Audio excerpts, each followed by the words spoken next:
All right, this is chapter 3, the basics of the media. Now we're going to be talking about the cable used in networks, which is how we connect, okay?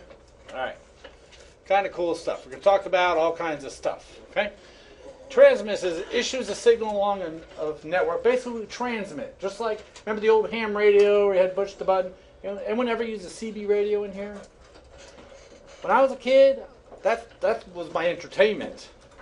Had a CB radio, and it was amazing.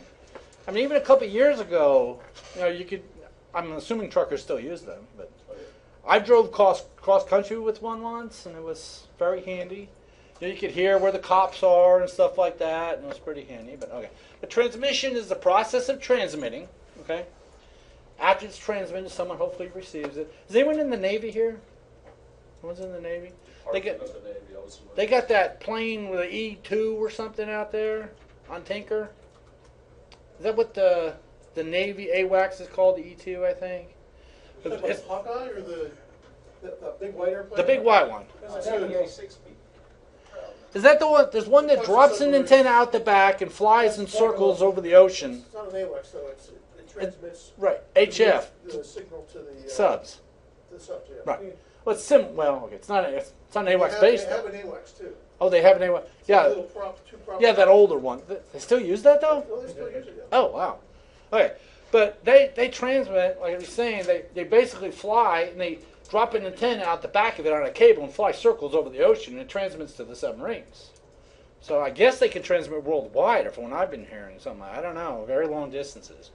It's a pretty long antenna, isn't it? What? It's a pretty long antenna, isn't it? Yeah, it is. Pretty long. The thing is real long, and they fly this big, lazy 8. So it basically just hangs there above the ocean or something. I don't know. Very enjoyable mission profile. Yeah. You know, I did a Disney cruise years ago and loved it. I'm actually doing one in a month. So fall break week is only 2 days vacation. But for you guys, it's 5 days vacation, just in case you're wondering. So I'll be on a cruise that week. But I did Disney cruise, and we didn't really go that far. But we had a sea day, so it's like, okay, if we're only going from here to here, why is it taking so long? Well, they actually go out and do figure eights in the ocean. Because they got to keep moving. They just go out and do circles in the ocean. So that's kind of cool. But the transceiver transmits and receives the signal. Okay? All right, let's continue. All right, analog and digital. Okay? 2G phones. Anyone remember 2G? Some of you probably still have. Those are analog. 3G is digital. 4G is digital and all that stuff. Okay? So things have changed. Okay? So we have analog or digital. We can talk more about that. We have a volt, which is the electrical current. How many volts can you handle as a person? It's not really. I mean, the amperage is right. The amperage is what's important. Volts, you can handle tons. When I was a kid, we used to walk out the electric fence, 12-volt electric fence. And I'd walk up to my brother, put my arm on his shoulder, then grab the electric fence, and it would shock him. But the worst part was you're out there putting water in the horse's bucket with a hose through the fence, and the water accidentally hits the stream. It's like, whoa! It's like shocks you, but it doesn't hurt you though. Okay, voltage really doesn't hurt you.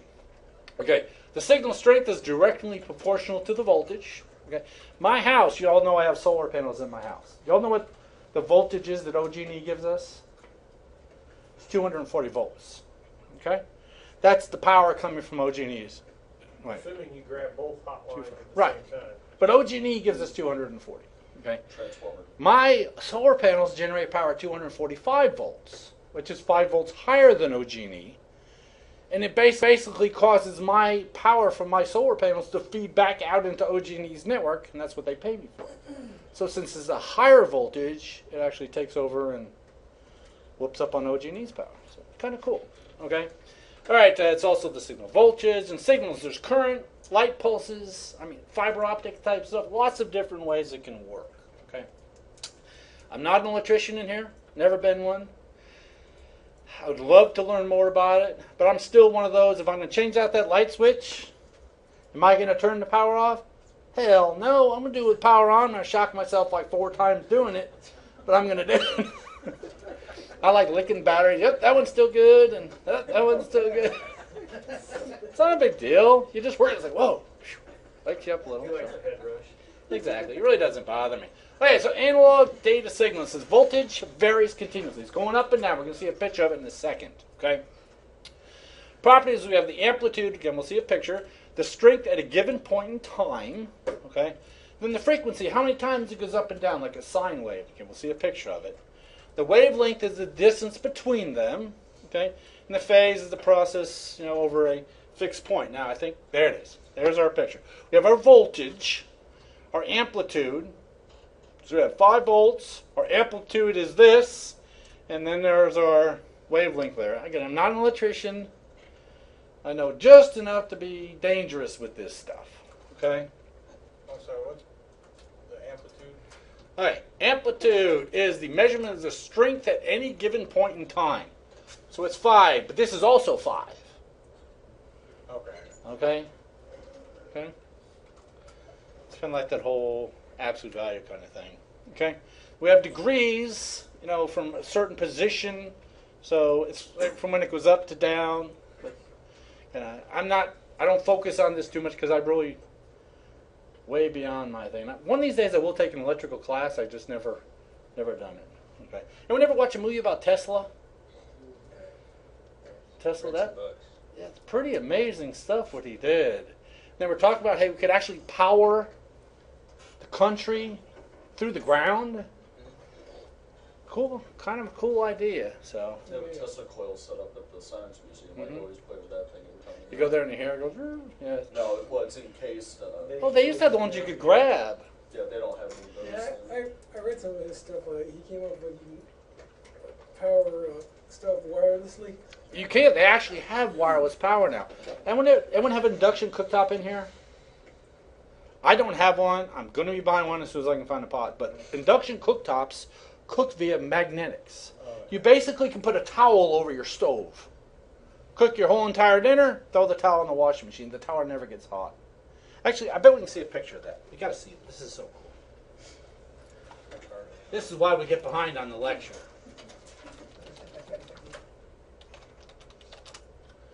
Let's look for an image. There's always a good picture on it here. So why don't you just get you a burner? Yeah, look at that. That is chocolate. One piece of chocolate. This is a metallic pan, and that's the same exact burner. It melts, it doesn't melt. You can only put that thing on high, put your hand on the burner, stays cold. Works through magnetics. But the cool thing is you can bring water from cold to boiling in 90 seconds. On cruise ships, they're no longer allowed to have an open flame on cruise ships. They all use induction now. Which is kind of cool. Before, they always had the little burners. They put your omelet pan on. Now it's all done through this. You put the pan on, instantly it's hot. Take it off, instantly it's... Well, the pan takes a while to cool down. But still, it's just amazing. So you can literally take your pan off, get your thing out, totally wipe it up because it's not hot. So, but they have wireless power now, which... They have power mat, they call it, where you can take your phone and just drop it on, it automatically charges. But the only issue I have with that is, see, I actually bought one. I don't know if anyone else bought one yet. I bought one, but I returned it because I'm a big fan of not charging my phone until it dies, or until it's really low. That way, years later, my battery is still in near perfect condition.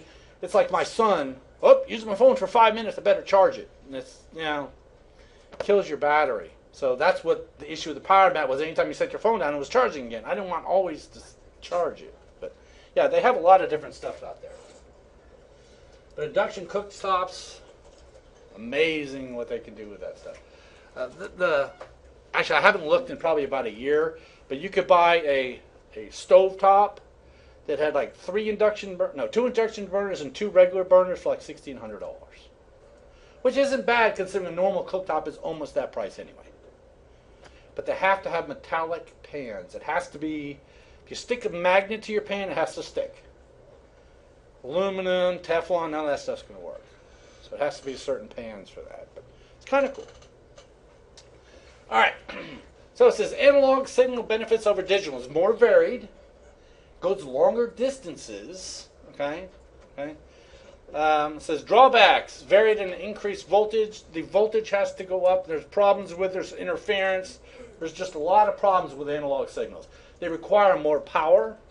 Like your cell phone, did you ever go in an area where you have no digital signal? and your battery will go down. Like driving to Houston, I mean, I can be around Dallas all day long. My battery's no problem. Then you drive that link to Houston without your phone plugged in. There's like a couple hour time period where they don't have digital signal. Your battery just, because it kills it. Okay, digital is just a pulse of voltage. Where analog, you saw we had that varying curve. Well, the voltage went up and down and up and down. With digital, it's either on or off. Okay, that's all it is. Positive, 1 or 0. Okay, here's digital. Okay, pretty cool. Okay, and we'll cover more about binary later. Okay, it's not critical at this point, but with digital, it's either on or off. That's why it's clear. Does anyone have? I mean, I guess we all watch digital TV now. Well, if you have an antenna. My son in Arizona, he's not there anymore, but when he was there, we bought him a digital antenna for his TV. I hated it. Because with analog, yeah, you might get a little bit of snow or a fuzzy picture. With digital, you get like nothing. You get the picture, there's nothing, and then you get the picture, then there's nothing. I'm like, because it's not varying. Where analog, it's like, okay, I can't quite hear you, you're a little fuzzy, but digital's like, signal's gone. So it's good and bad. Okay? All right.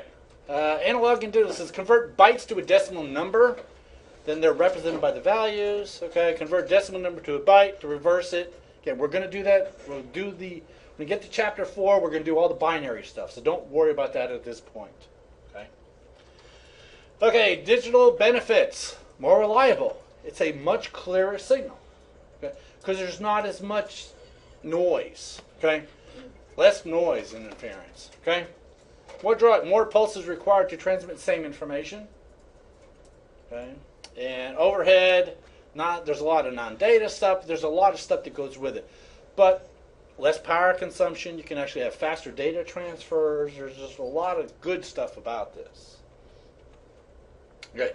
Modulation says data relies on digital transmissions. Okay. Says networks connection may handle only analog. Anyone remember one of these? An actual modem. Okay. Stand for modulation demodulation. Modulation demodulation. It basically converted our voice to the analog signal, sent it out over the phone line, and then on the other end it converted it back. Modulation demodulation. Okay. Kind of a cool stuff, and worked good for years. I mean, some places still use it. Fax machines still use it. The thing that drives me crazy, so many places will not accept an email communication because it's not secure. I can understand, yet they'll accept a fax. How is a fax secure? I can literally sit there, record the fax conversation, play it back to the machine, and there it goes. I mean, once the fax machine connects, it doesn't care. It can just play back anything. It just drives me crazy. No, we can't accept anything electronically, but we will accept a fax. Technically and then electronically, though. I don't know. It's just crazy. It's just crazy. Okay. All right. So, modulation, demodulation using analog. It says make data suitable for carrying over communications.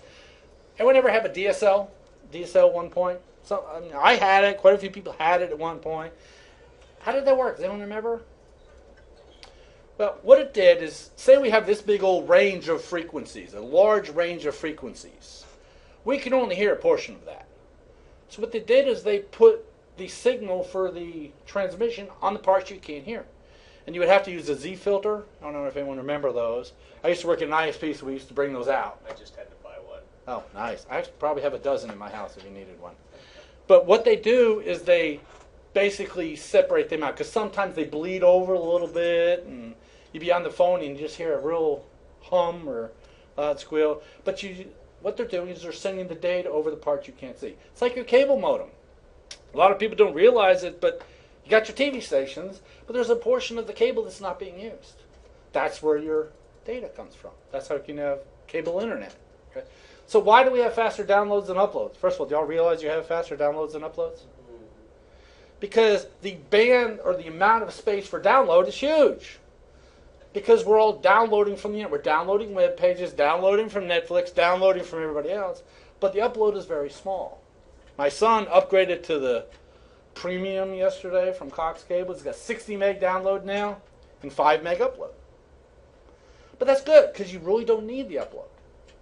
Now, when I ran an ISP, I paid hundreds of dollars, actually, many hundreds of dollars for my T1 connection, which is a lot slower than cable. But I had the same up and down, which is, as an ISP, I needed that. Because when you were connecting to me, you might be downloading, but then I was uploading. So I had to have the fast upload to work so you could have the fast downloaded. That's why a lot of people say, why don't you just get a cable modem? It's not the same thing. So it's a little different. Okay. Okay, carrier waves combined with other digital signals. That's pretty much what our phone lines did. Okay. The information wave was the data portion of it that was above the frequency that we could hear. It's added to it. Okay. Not many people use it anymore. Frequency modulation is carrier frequency modified by application of data. We added stuff to it. Makes it a little bit different. Now we could, do it this way, or we could modulate up and down. And then we talked about DSL a little bit. And it's not overly critical. You understand this too much at this point.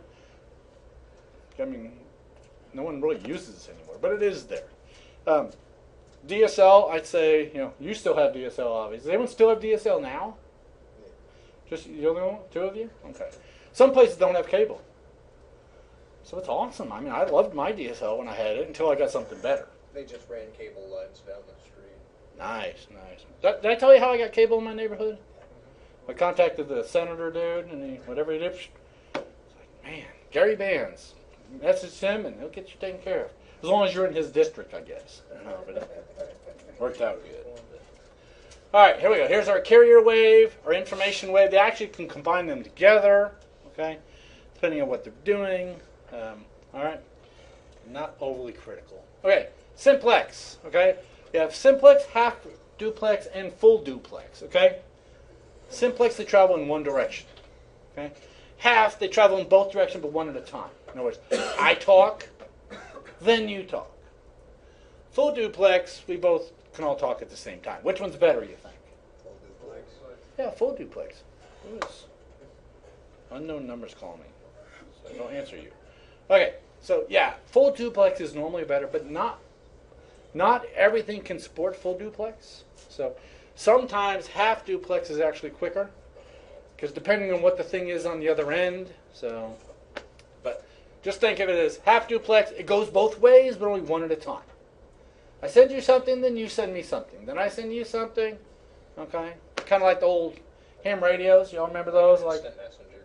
Yeah, there you go. Instant messenger. Exactly. But full duplex can do both. CB radios. CB radio, another good example. Yeah. I was over in Saudi Arabia, man, multiple times. First time over there was in the mid 80s, I guess, maybe 85. We were allowed a phone call home every week for free, which I used. But then if you wanted to make other phone calls, you could go use the phone, but you're kind of the lowest priority. So if anyone else with a higher priority needed, they immediately cut you off. But one time I was actually connected through a ham radio network or something. It was like, it's like when you're done talking, say over. And I have to say something, then over. And they talk, and it'll be over, because they were actually switching it for us. And it was kind of freaky. The AM signal where it was bouncing off the stratosphere and getting over the States. It was, because I'd forget to say it. And then it's like, and if I didn't say over, like if she talked at the same time, they kind of like hit each other and went away. So it's like, oh, sorry, and I had to say them, then over. And it just, very hard to get used to. Very hard. Okay. All right, so there's simplex, can go one way. Half duplex, one way or the other, but not at the same time. Full duplex can go both ways at all times. So that's normally what we see nowadays. Okay, but I have seen sometimes where if it's not working, if you set it back to half duplex, sometimes it fixes it, because it might be connected through some old switch whatever that can't support full duplex. So I have seen that. All right. Like that all the time. What? DSL feels like that all the time. Yes. Yes. But yeah, my son was telling me he was upgrading to 60 meg. I'm like, dude, why do you need 60 meg? Well, let's see. When I'm playing World of Warcraft and Eddie's playing Eve and Chris is doing this and we're watching Netflix at the same time, it starts lagging. I'm like, okay. I guess it's important to do all that at one time, but oh well. All right. Channel. Think of it like a TV channel. Different.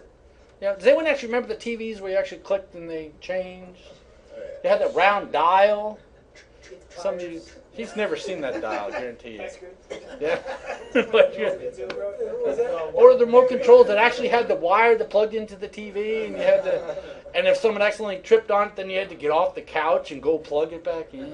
Or you have to get up from the couch and change the channel. Yes, it was terrible. I hated that. You know, is that with the old rotary phones when you screwed up, you had to start over? Yes, and I remember when the television at night actually had the Star Spangled Banner. Was that what they played at night? Midnight. Not no the more. channels went out. Yep. So all right, but they're separated one way or another. Could be physically or logically. So the difference between physical and logical, it actually could be a separate wire, or it could be wire broken up into pieces. Like our cable, we have one cable. Can you imagine if you had to have a separate cable for every channel? How many channels are there now on cable? Thousands? I don't know. I have the absolute very lowest cable. The very basic, was it 13, 15 channels or something? I haven't even turned my TV on since before I went to Italy in July. So I'm thinking about canceling it because there's nothing on. Nothing on it that you can't get online. Exactly. And then I drive by a billboard. There's a new Cox thing. Record 16 shows at the same time. I haven't seen one yet. It's worth recording. Why do I need 16? But I like Walking Dead, which is not on right now. October. Coming. October? Sun's banner. Falling Search Skies, space. which I'm behind on, Oh, crap, yeah, that does. and Breaking Bad. Those are the three I like. I used to watch other stuff, but it's like, You know, if BBC America, I don't know if you get that channel. I heard it's really good. I don't. Try Copper. The show called Copper. It's pretty good. It's about hackers or something. No, it's about it's in New York City. Like that- gangs in New York. yeah, but Around there's there. two Irish cops in the 5 Points section of it. It's like set right after the Civil War or during the Civil War. Oh. It's a pretty I good show. just, I got the point where I would sit there and think, okay, how many hours am I sitting on my butt? I can't justify. I can watch a movie, maybe two. Well, I found my wife for the longest time on about DVR, and I'm like, we don't need a sneaking DVR. Oh wait, commercials. This is Oh yeah, awesome. that's nice. That's nice. But I don't know. Okay. All right. So full duplex. Obviously, we get faster stuff. We talked about that already. It says some modems and NICs allow specifying half for duplex, which we talked about. Sometimes it does help because you don't always know. Like the switch up here or the switch wherever you're connecting to. How old is it? If it doesn't support full duplex, sometimes you're killing yourself by turning it on. It actually kills it. So. All right, multiplexing, multiple signals. It says travel simultaneously over one medium. We're going to see a picture of how this works. We can have logical channels. We can also have a multiplexer breaking the channels apart. Hopefully there's a picture. Yeah, okay, good. All right. Then the thing on the other end basically breaks it apart again. So we break it apart into pieces, and they put it together on the other end. And here's a picture of one. Okay. They have something called time division multiplexing. It's like you get a little bit of time, then you get a little bit of time, you get a little bit of time. So each of us gets a little bit of time. But we're switching so fast you don't realize. That's actually the way your network works anyway. Okay? So like AA, then BB, then CE, then AA, then BB, then CC. But it goes so fast to you, it's like, it's like our computers. Some of you have had micro hardware already. Hopefully. Are you really doing, in my office when I have Outlook, Excel, PowerPoint, and all that stuff open at the same time, am I really doing all those at the same time? No. It's actually switching back and forth very fast. So it's basically the same thing. Okay? You just get a little slot in there. Okay? So ATM, asynchronous transfer mode, was the biggie doing this. I remember when that first came out, you get like 625 megabits per second, which now is not fast. I mean, it's fast, but it's not as fast as we can go. But it actually used time division multiplexing to get it done. Okay? So we divide our channels into multiple time intervals and send them across. All right. Okay. We also have statistical. It says basically have a priority. And if you don't need it, maybe it's, Daniel over there has a higher priority, so he's transmitting more than someone else is. So like here, everybody got the same amount. What if A is not transmitting? He's still getting 2 time blocks. So we're kind of wasting it if A ain't doing nothing. Well, it's statistical. We can say, you know what? A needs less. B needs more. Or maybe A needs more. So we can adjust it based on priority. It's kind of like that quality of service you hear about now. quality of service is, you know what, I need to be able to have a certain quality for whatever. This certain protocol, whatever, needs to have a certain amount of bandwidth or whatever time period. Okay, this is more efficient because we can say, you know, this guy B here is more important. Let's give him more of the traffic than A. Okay. Actually, if you think, that's kind of the way our cable works now. The more you pay, the higher priority you get, the more bandwidth you get. Isn't that true, though? If you pay a little, you get just a little. There's an article about the Google Fiber. I think they're opening in Kansas City. Is that where they're putting it, I think? Anyone see that article? They didn't get enough people to sign up for it in the neighborhoods. They weren't going to install it, so the mayor and everybody was out there begging people to sign up. You can have a gigabit to your house. Jesus. And it was, I think the highest speed was going to be $120 a month, which is equivalent to the highest. That's for your TV and internet. That's equivalent to cable. Yeah. But they were talking about the lowest speed, you pay $300 one time for life. That's kind of cool. I mean, those who don't need a lot of bandwidth, hey, it's something. So What did it average out per second?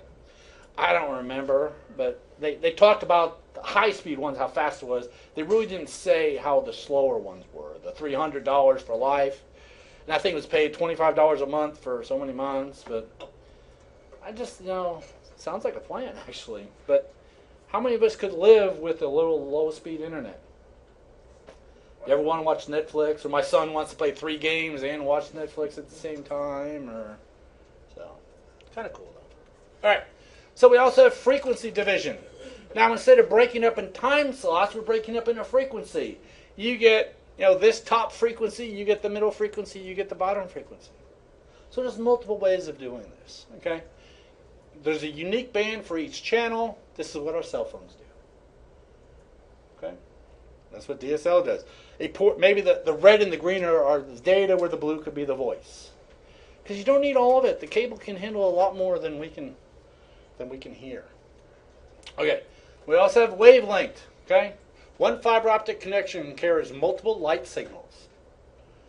So that's what we all would like. Does anyone have fiber? Isn't it what Fios or something AT&T installed, or Verizon did, or somebody did? Yeah, I don't have it in my place. Still too expensive. Still, yeah. Is it even available here yet? No. No, not here yet. Okay. No, right here, it's So like down the street. But I know that construction going on I-40 all the way out to Arkansas, that's the new fiber from Cox. Who knows what that's going to do in the end? So it's going to... They ran it all the way to Arkansas. I'm assuming they came from the far west side. I don't know where it started, but I've seen it all the way through town, all the way out to... So our IT guy said he followed all the way to Lake Eufaula, and then he heard it went all the way to Arkansas and beyond. So, but you know, I live right there at I-40 and Choctaw Road, which they're getting ready to destroy. Now it's 2015, but they're going to replace that whole intersection. It's going to be 5 lanes through there. The bridge going over Choctaw Road will be 5 lanes. So in case you wonder, on each side. I live like right there too. Each side. There's actually a map right outside my office on the bulletin board of what it's going to look like. If you want to see it, because I live right there, so I get to go to all the meetings about it. But you know, they just ran that fiber through there, and where they put it, it's like, darn it, the exit's going right on top of it. And they've got the little box there where they're going to have to move the darn thing. So I don't know. I guess that's no big deal. They'll just move it later. But it's like, why did you put it right there? The exit's the way it's going to work. If you're going east on I-40, you're going to exit straight into Choctaw Road. You're not going to do the loop anymore. It's going to be a straight exit.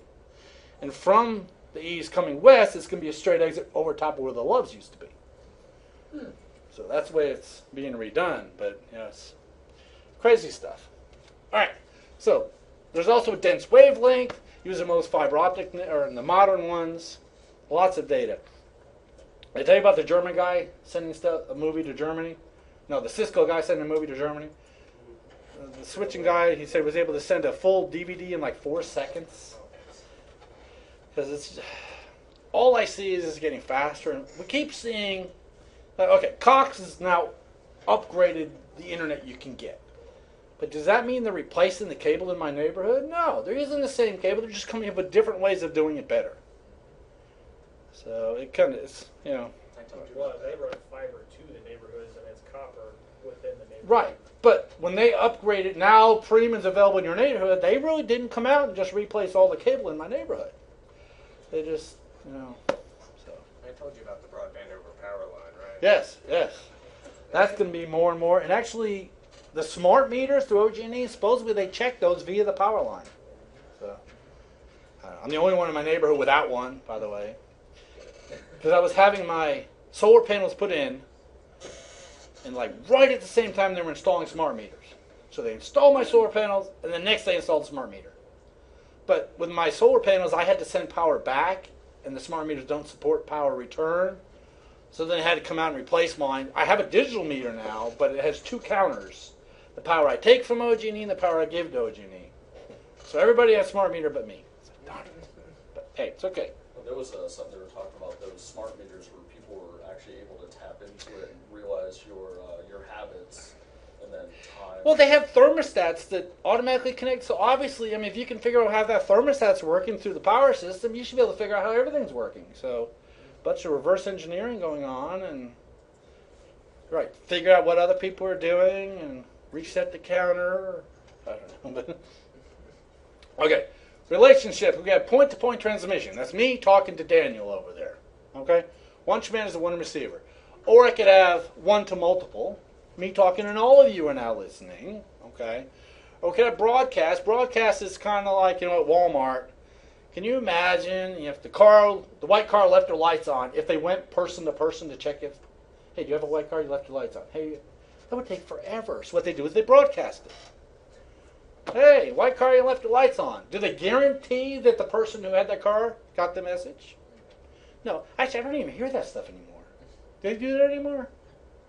When someone leaves the lights on? People probably don't turn them in. Probably, yeah. I don't even remember anymore because I don't go shopping at night very much. But like when we looked at Wireshark in here, remember even when we were doing nothing, we're seeing all that traffic? That was the broadcast traffic on the network.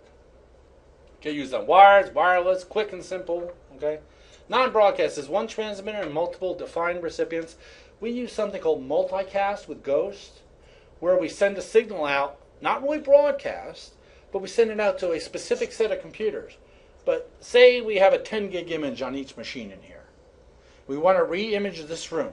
Do I really want to send him 10 gigs and him 10 gigs and her 10 gigs? No, that'll take forever. So we use something called multicast, where we send it out to everybody for one time. So kind of nice. There's a lot of different ways of doing that. Okay. Here we go. Point-to-point versus broadcast. Okay. You can have one-to-one, or you can broadcast to multiple. Okay. All right. Throughput is the amount of data transmitted over a given period of time. Whatever megabits per second, or megabits per minute, or whatever you're doing. Also is our capacity or bandwidth. Okay. A lot of this terminology people really don't understand. Like, people come in, they got a problem with the computer. I tell them, just bring me the computer. They'll bring me the monitor, the keyboard, and everything. It's like, they want to, how do you make your computer faster? I said, add more RAM.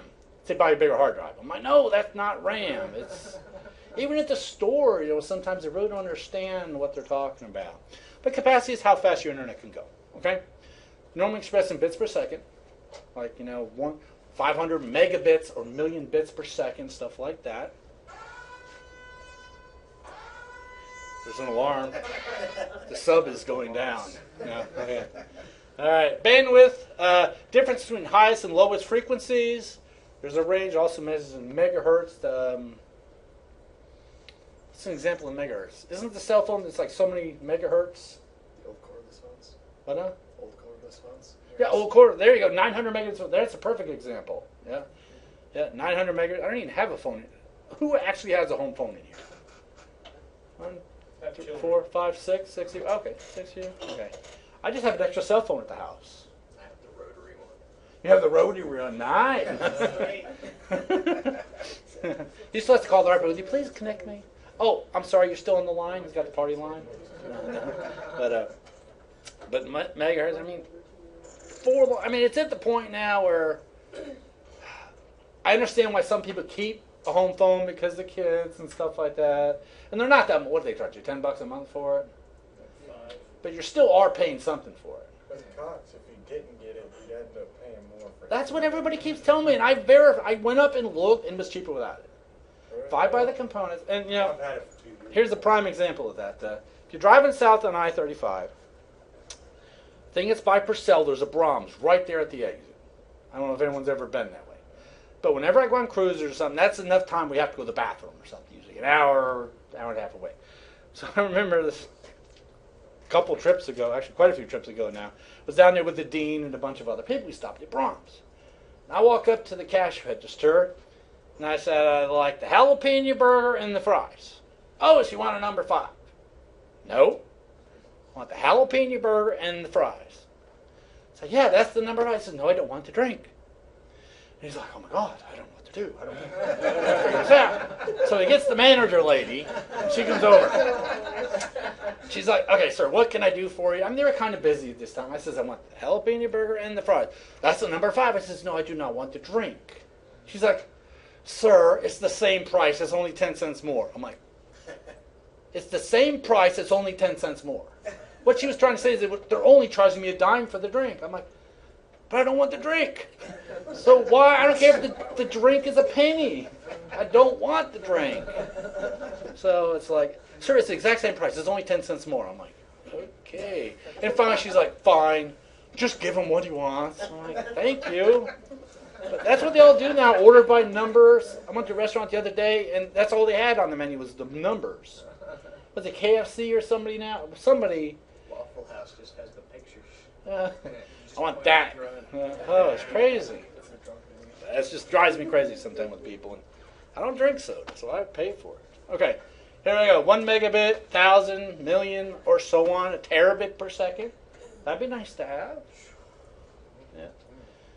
But still, how much do you really do? I guess my son needs that. I don't know. It's crazy. Okay. So we have baseband and broadband, okay? Baseband, digital signal sent through direct current DC pulses. Okay? That's what Tesla wanted to use, DC power. That's what our batteries are, is DC power. Okay? Requires exclusive use of the wire, transmits one signal at a time. That's what Ethernet does. Okay? Broadband is more like our cable TV. Well, actually now we have digital cable. But before digital cable, or like his still phone, okay, it modulates over analog waves. Okay? Baseband is digital. Broadband is, think of it like the old analog signal. Okay? Does not encode in digital pulses. Okay? Could have noise. Lots of things cause noise. There's any undesirable influence degrading or distorting the signal. Okay? Could be anything. Could be interference from lights. It could be when we do our wiring project next class period, remind me about noise, because I have a tone thing where I can listen in on the cable, and I'll put it near that fire alarm. Oh my God, are they noisy? Vacuum cleaners on the old TVs. Yeah, they cause so much static interference. You ever be on a phone and all of a sudden someone would turn on the vacuum? It's like crazy. But you can actually, those things put out, so they're not shielded at all. So, or like the new, like your cell phone. If you take your cell phone near an unshielded speaker, you ever see those? And it goes, like in my office. I have this on my desk, and my phone, my speaker on my desk goes, because it's an unshielded speaker. So it's interference. Okay. Could have electromagnetic interference, which could be a radio frequency, all kinds of different. Could be crosstalk. Another wire is bleeding across to it. Okay, so the signal of one wire infringes on another, or it could be near end, occurs near the source because it's too loud. Old cordless phones picked up your neighbors. Yes. Yeah. A way you can kind of think about this is, so say we left all the doors open in the classroom, and if I talk really loud, obviously I could be interfering with somebody else. Okay? Make sure we don't run out of time here. Here's our cable. I was looking at that picture, I'm like, I can see that, but it's, I just don't think the picture's very good. Okay? So this wire is transmitting, and the other two are basically receiving it as well. That's why we twist the wires. Okay? All right. Attenuation. This is loss of signals as it travels away from the source.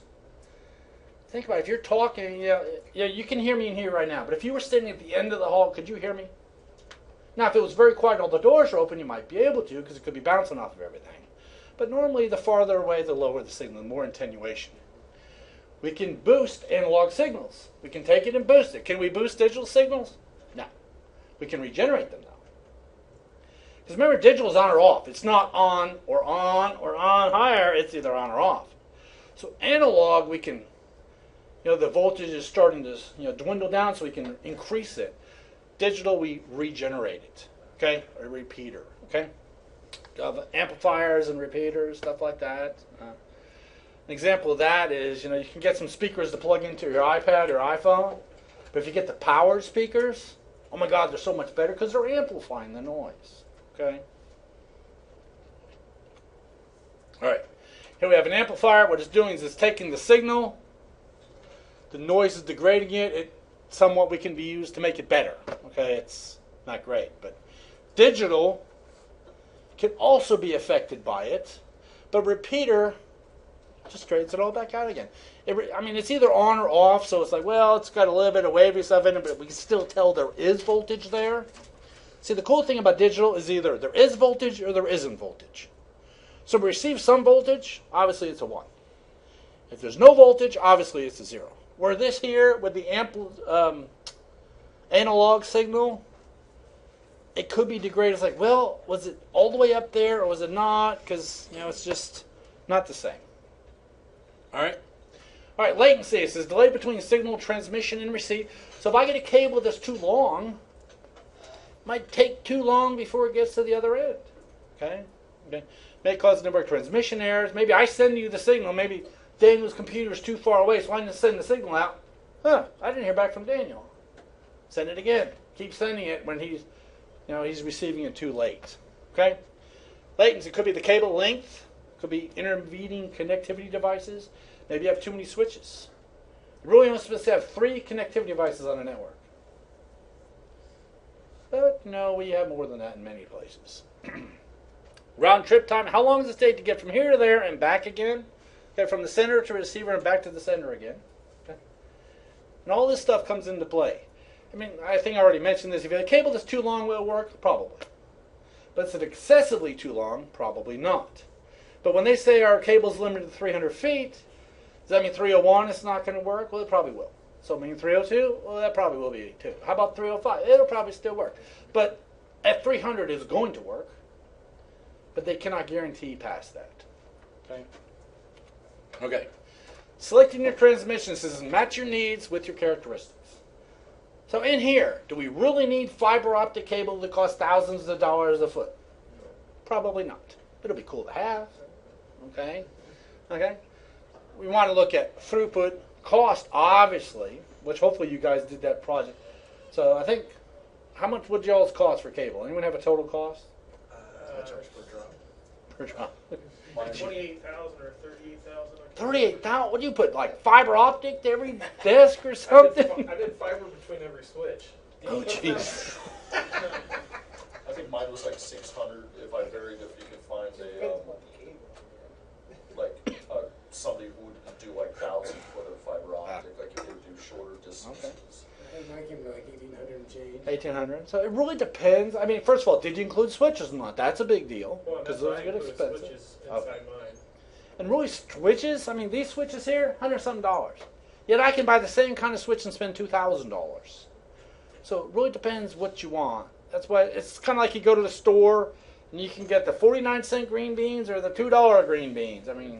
Still green beans, but So I'm one of those that looks at all that stuff. So, and the connectivity, the noise immunity. If I want to make sure there's absolutely no noise, what kind of cable should I go for? Fiber. I could get shielded, twisted pair, or coax, but still, stuff can get through that. So it really depends on what you're doing. Yeah, that time can actually, the elements will deteriorate. That's true. Yeah, because of the plastic coating on it. Okay. How about size and scalability? How far can it go? Different cables have different lengths. Okay. Connectors, we talked about that, and the switches and everything like that. If you got unlimited money, sure, go for fiber optic everywhere. But that gets expensive. We're actually talking in my office today, we're going to build cables on Thursday. But Roy was like, yeah, we really need to start showing the students how to do fiber. I said, yeah, but the darn problem is it's like, up to $10 per connector sometimes, depending on all the cable plus all the connectors. Yeah, you know, I don't mind buying connectors for y'all to make cable with. I pay 10 cents a piece. But if I'm paying a couple dollars a piece, and you know it takes Jason 5 times to make it. You know. Yeah, I had a guy last semester. It's funny. We made cables during class. Almost everybody got it done. This one guy couldn't quite finish. Came back to the next class period. Still couldn't get it to work. And it was like 3 or 4 weeks later, I finally got a working cable. So, point is, when we make our cable next week, if you want a cable for your house, fine. You can make it free of charge. Just figure out how long you need it. If you need a 5-foot cable, I mean, Frank Woodall, guy used to be here, made like a 3-inch cable. And believe it or not, we used it.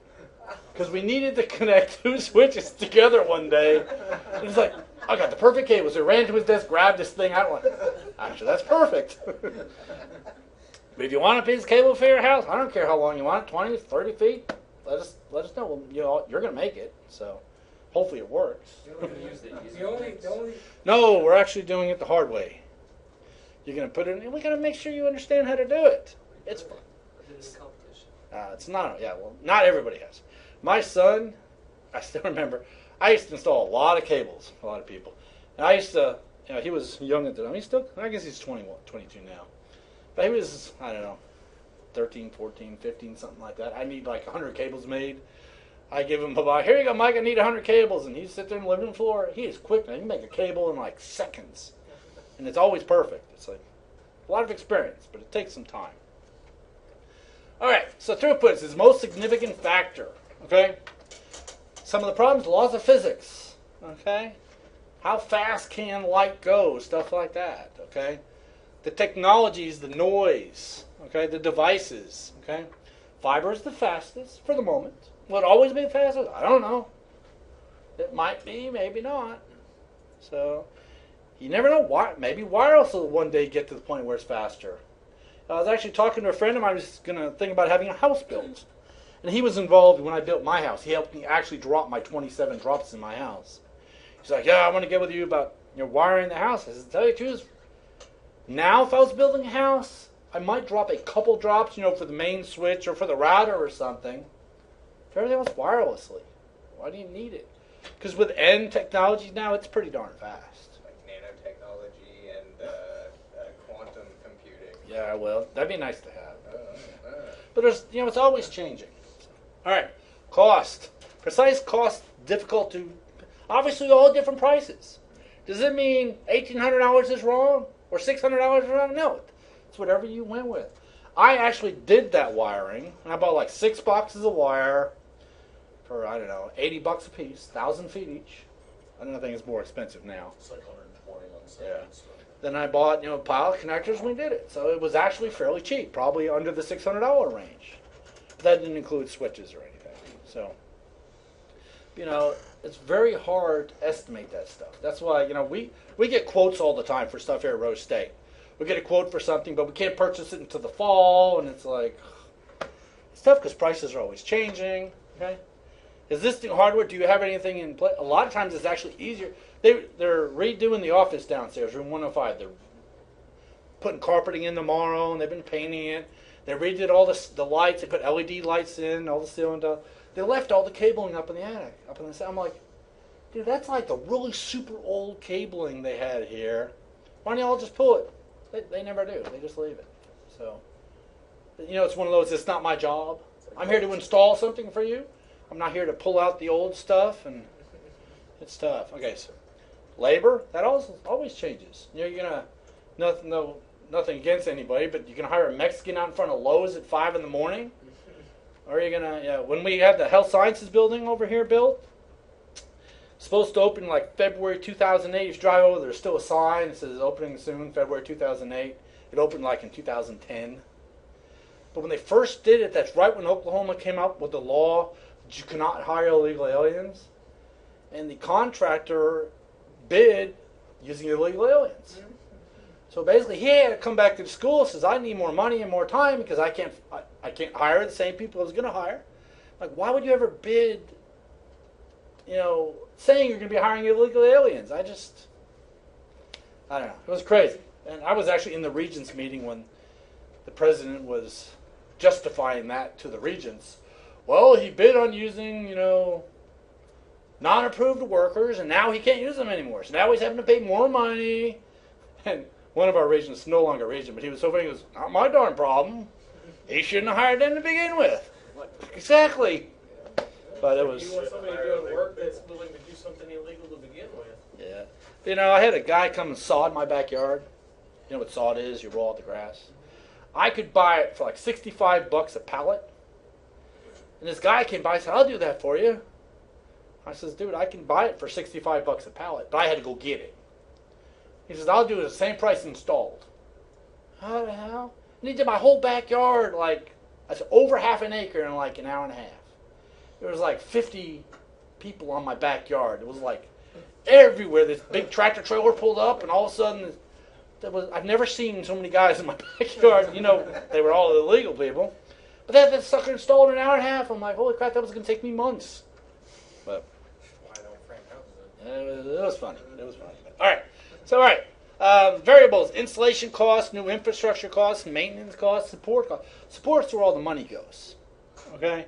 There's always something has to be added or changed or whatever. Okay. Cost of lower transmission rate affecting productivity. Rose State had a 100 megabit network. Now it's not enough. So when we first installed it, should they have thought about that? Well, 20 years ago, 100 megabit was like, oh my God, that's fast. They didn't have anything available. Okay. Downtime. How long are we going to be down? They have to move all the desks out tomorrow at lunchtime to put the carpeting in. So what's the cost of the downtime for our secretaries? Probably zero. But is that the same for everybody? What if they had to redo the server room? Yes, Rose State's network will be down for the next 3 days. I mean, who knows what, so downtime could be an issue. Or obsolescence. When I was the ADPE custodian, automated data processing equipment custodian for Tinker, years ago when I was still in the military, we had the old IBM electric typewriters, the ones with the round ball that would spin. Cost like $3,000 a piece.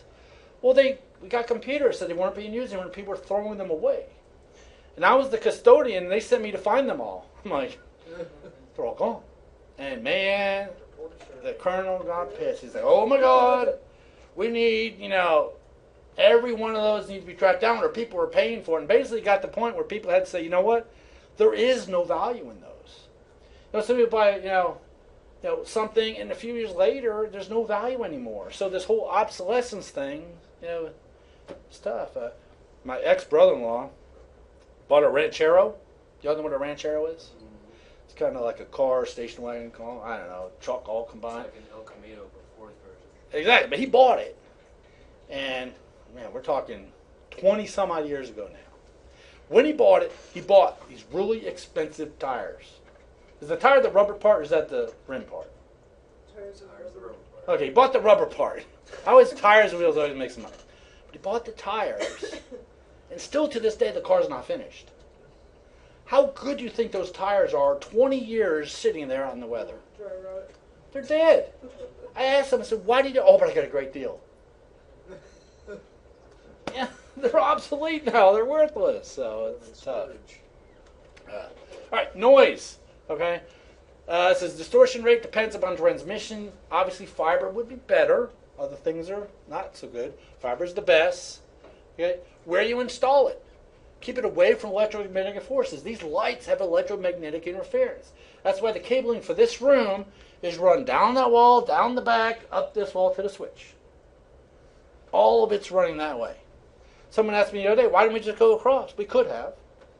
But there could have been interference, and it was very easy to keep the cable all in one little nice little area. I meant to go in my attic, take a picture of it. I'll try to do it for Thursday. My attic, for every drop, it comes from wherever it is, up to the ceiling, up to the rafter, and around my roof, all the way around the rafters, I got rings. I got the cable, I got the network wire, I got the phone wire, the intercom wire, the alarm wires. And the cool thing is you walk around my attic because you can hold on to it because it's going all the way around the attic. It's all nice and neat, so I'll try to get a picture of that for you. Okay, so how you install it, okay. Select media protecting signals from noise. Obviously fiber is the best, but do we need that? Maybe unshielded twisted pair, or from, like here, this is twisted pair. Is that okay? Sure, it's fine. But that is putting out noise. In room 220, we actually wrapped it all with aluminum foil because it was, when we were trying to track down wires, we could actually hear that noise over the network wire. It was that loud. It was crazy. So, okay. All right, then there's also anti-noise things that can be used, okay? Size, how many nodes do you want? You can have 1,000 computers or just 20? That always matters. What's the maximum length? If I'm trying to wire, here to the communications center, obviously I can't run a line that long. It's too long, okay? The length of it, okay. Maximum number of segments based for attenuation latency. You can't have stuff too far away, okay?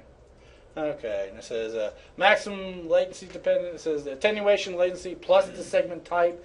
Basically, you also need to include the connectivity, like it's normally 15 foot per connector. So at least that was with B and C. I'm not sure about Cat 5. But all the connectors actually, you have to add those into account when you're trying to figure out the cost of your cabling. There's a lot of stuff involved, okay? Are you going to be populated or unpopulated? Obviously in here we're populated. But there's a wire, number 24, who runs all the way down to room 201. That segment's unpopulated. Because it's running from 201 to here. There's no computers on it, okay? That's like a link segment, okay? Okay, the limit is a certain distance. We talked about that. It could have signal loss if it gets too long. Okay. All right, the connectors, and we're going to actually be doing that. But what type of connectors you're using, the media type, cost, media converters, all that stuff goes into play. Okay. Here's a fiber optic. Actually, that's copper to fiber media converter. Take our Cat 5, come out with our fiber, so you can buy converters. Okay. Coax cable, that's our old TV cable. Got our plastic sheath, some shielding, then some insulation, then some conduction. I have RG6 in my house. RG6 is with the clamp, the crimper. It's actually nice and round. If you look at the end of your cable for your house, if you got one that's like in an octagon shape, if they crimped it with an octagon, it's not as good because there's actually loose parts on there. I bought the one that says nice round connection. The crimpers are very expensive. But I knew the guy down at Synergy Datacom. I knew the owner. He goes, hell, you don't need to buy that. Can't just borrow it from me. I'll loan it to this. He would always loan me those things, and I'd come home, use them, bring them back. So, all right, we have inner. That's basically what copper wire or coax looks like. Okay, high noise resistance because we got the insulation. Okay, can carry them farther. Disadvantages is it's more expensive. This wire is super cheap. So I bought it, 60 or 80 bucks for 1,000 feet. Coax is a lot more expensive. RG6 is what cable uses. I'm not sure what the old ThinNet used to use. I can't remember. Okay. All right.